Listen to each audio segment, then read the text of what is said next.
My name is Grace Karanja, Deacon at Ridgeways Baptist Church, and I'm coming to you on behalf of the counseling ministry, just to say a word of encouragement during this season that we are quarantined at home. Number one, I thank God that we are still alive and well, and though we are affected, at least none of us have been directly infected. And so we are grateful that this far the Lord has brought us. Now, I want us to look at four things, Like I would like to start with recall. Let your mind recall that it is God who gives you mental well-being. Because in the midst of the COVID-19, there has been a lot of anxiety. Some people have been depressed. Others are on medication, not as a direct result of infection, but because of the level of uncertainty in the family, in the workplace, and general disorientation. And so I would like us to recall that we have been through other stuff before, and we have been able to make it. There are days you felt like you couldn't wake up, but you still woke up. There are days you felt like giving up, but you never totally gave up. Never forget that you have come from very far and you have not given up. And in the same way, the Lord has sustained us and given us sanity and mental well-being. Even now, He will still do that. Now, the beauty about recalling is that it's like using the side mirror to look behind and note that while you are in those heavily affecting stuff, you were able to develop coping mechanisms. And those coping mechanisms can still be applied in this kind of situation. So I want to encourage you that as you recall, you can cope because you have already had experience of coping. Don't forget that as a country, we've been through stuff during election seasons, during clashes, and the Lord still took us through. So we have a testimony of the past thing that what God has done in the past has established to us a testimony of the fact that He can still do something even now, and He will still do something in the future. So our past serve as a basis for our testimony, for us to have encouragement in our minds that even the present challenge will still pass. And that forms a basis of a hope for the future. Number two, after recalling, I would like us to reorient our lives to the current status. Things have changed, yes, we are not in traffic in the morning, but you'd rather be in the traffic and be going to work than be stuck home and not knowing what is going to happen. So most of us are having to deal with the issue of acceptance, that things have changed. There are people who are waking up and going by the same barber, going by the same shoe polisher, going by the same person who vents the newspaper, because to them, in their mind, they still have not accepted that things have changed. So we need to encourage one another to reach acceptance, that you will see people around the house who are never in the house. And that still requires a level of acceptance. After we accept that things have changed, then we move on to adjustment.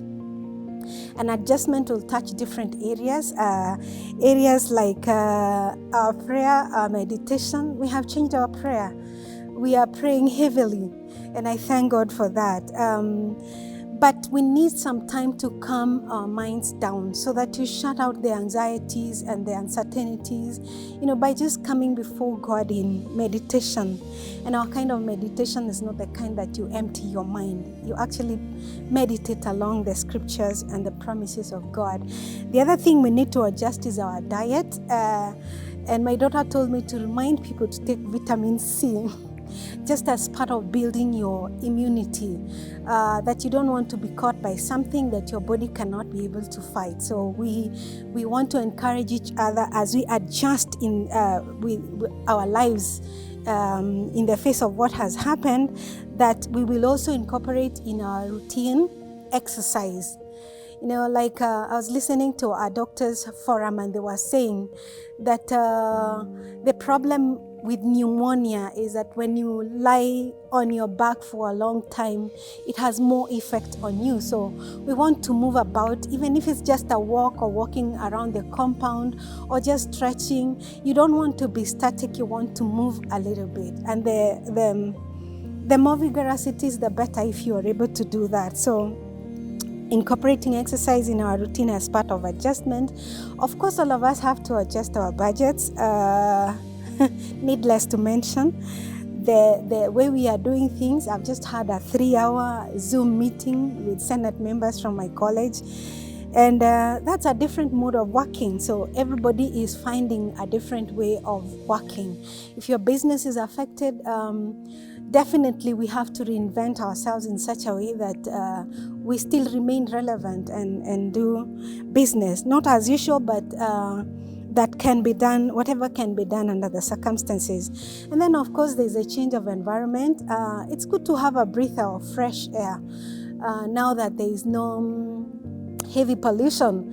Again, that is not going to last forever, because as soon as the country reopens and our towns reopen, we'll be all over in traffic, and polluting the air the way we have always done. Hopefully, we can change that.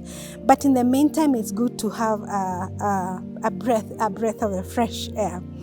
Obviously, as part of the adjustment, we have to adjust our goals and our targets, and that has to be a roundtable things for majority of the families. I hope we can be able to come around the table and talk to each other, which most of the time we are not able, because we leave before 6 and then come back home after 8, that kind of thing. But now we are around each other.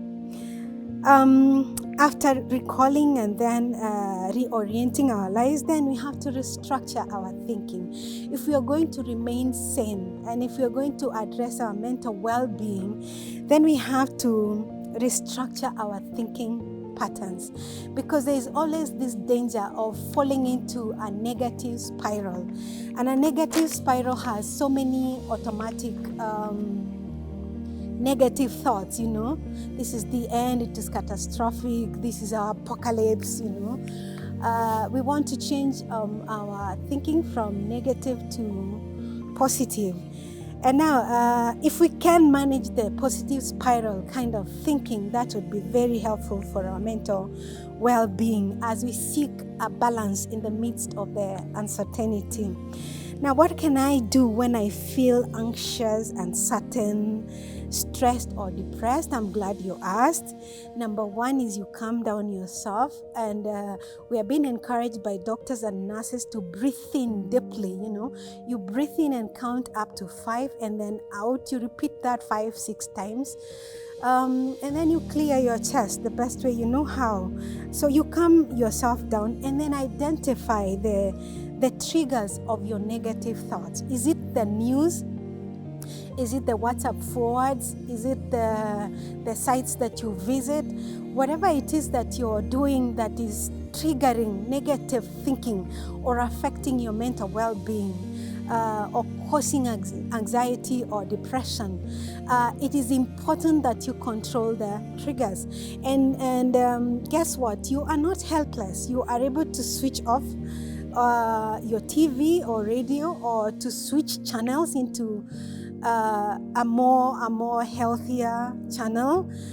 By the way, by now we all know all that we need to know about COVID. And if there's anything else we need to know, we can look at the official sites and documentaries, instead of allowing everybody to invade our minds with endless forwards and suggestions, and some of them that are not true, others are myths, So you can choose, how do I want to get my updates, You can switch off the TV or the radio, or decide, okay, this particular kind of person is too toxic for my mental well-being. So you can actually kindly ask them to stop the forwards, or you gently, stop them your own way from forwarding to yourself. And I'm not trying to say people should be antisocial, but a human being can only take as much. So once you identify the triggers of the negative thoughts and emotions, identify the rate at which your emotions are being affected. Do you feel like now I am here, I am helpless, I can't do a thing, I can't get out of the bed? If you feel like that, the best action to counteract that is to just wake up out of bed and do something, whether it's sweeping around. Okay, there are those people who never sweep. You can dig around. There are those who don't dig. You can make something, for lack of a better example, you can make a nest, you can make a kizimba cha kuku, you can make a toilet that has been pending for a while. It really helps the mind, in getting started and seeing, stop seeing things as catastrophic and as the end of the world. So that is one of the things. So you identify the emotion and you rate it, see how it is affecting you, and then counter the emotion or counter the negative thoughts. Like, let's say if you cough or sneeze in the morning. By the way, we've always sneezed in the morning, because the moment you wake up and you're hit by cold air, you sneeze. That shows your lungs are functioning. So there is the normal sneeze, of course, and there is the COVID-19 sneeze. We need to know the difference. There is the normal sound in the night, and there is the sounds that are coming as a result of the ambulances that are doing their thing. And so we need to ask God to help us to be well enough to know that, okay, this is not this. So that we don't mix up everything. Because what is happening with the COVID is that even logic has gone through the window. The moment you feel a slight cough, we've always coughed to clear our throat. And we need to remember that we are not just coughing or sneezing because of COVID. So, and unless you have the high fever and the dry cough and the difficulty breathing, you don't need to be hyper vigilant. And by the way, by being hyper vigilant, you don't stop it from coming. We want to encourage each one of us to do what the government has told us to do: the washing of hands, the keeping of the social distance, the using of the mask, and all the other guidelines that have been provided by the Ministry of Health. So that is how we restructure our thinking. We restructure our cognitions, our thoughts, our emotions, calming ourselves down, identifying the negative thoughts, identifying and rating the emotions, and then identifying a way of responding to our own negative thoughts. First of all is that we can rephrase them. I have told my family, for every negative thing we say, we have to say 2 positive things, so that we are able to balance the stress hormone and the good hormones that help the body retain the well-being. And if I had a longer period, I'll talk about the good, friendly hormones. Anyway, we can discount the thought. We can also decentralize it. It's really not about me. If you're affected directly, you may not have brought this upon yourself. And definitely, I don't think anyone would want to desire to bring COVID upon themselves. So decentralize, and then let's still apply logic and reason to a large extent. Number 4, remember to help others. The mission of the Christian is to help other people. It makes the world a better place. It is also good for your mental well-being that you have also raised somebody from a struggling position. We can serve those that are in the household of faith and the less fortunate, because by doing that, as you help them, you also relieve your anxiety, you relieve your uncertainty and depression. So for me, where I work, we have this group that is called Care and Compassion Group. We want to continue expressing care and compassion towards one another, and particularly to the people in their family.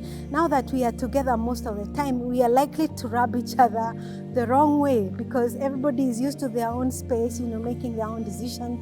But now we are having to come together and decide, okay, these are the things that are missing in the house. So and so has to pick this one. These are the things we need to change. These are the repairs that need to be done, the ones that we've been pending over the years, So we have to exercise a little bit more of care and compassion, and it has to be a give and receive. It's not a take. It's I give you care, I express compassion, you do the same. Remember, please, you are not helpless. You can walk away from trouble and negative influence or peer pressure. Like we understand, youth are doing strange things. The other day, the Minister of Health was talking about the youth who hired an ambulance to go to a party. You can say no to that kind of peer pressure. You can walk away. You can call for help. And finally, don't miss out on the digital revival that is taking place in the whole world as people return to God, our Father. Let us continue to cultivate that relationship with God, because He is our strength when we are weak. He gives us love when we feel unloved. He is our courage when we are terrified or feel afraid. He gives us wisdom in the face of uncertainty. And then He causes us to experience comfort when we are alone. And He gives us hope in the face of the hopelessness, and peace in the midst of the confusion. Having said that, may I encourage us not to give up, to keep the faith and to keep the hope. Thank you very much.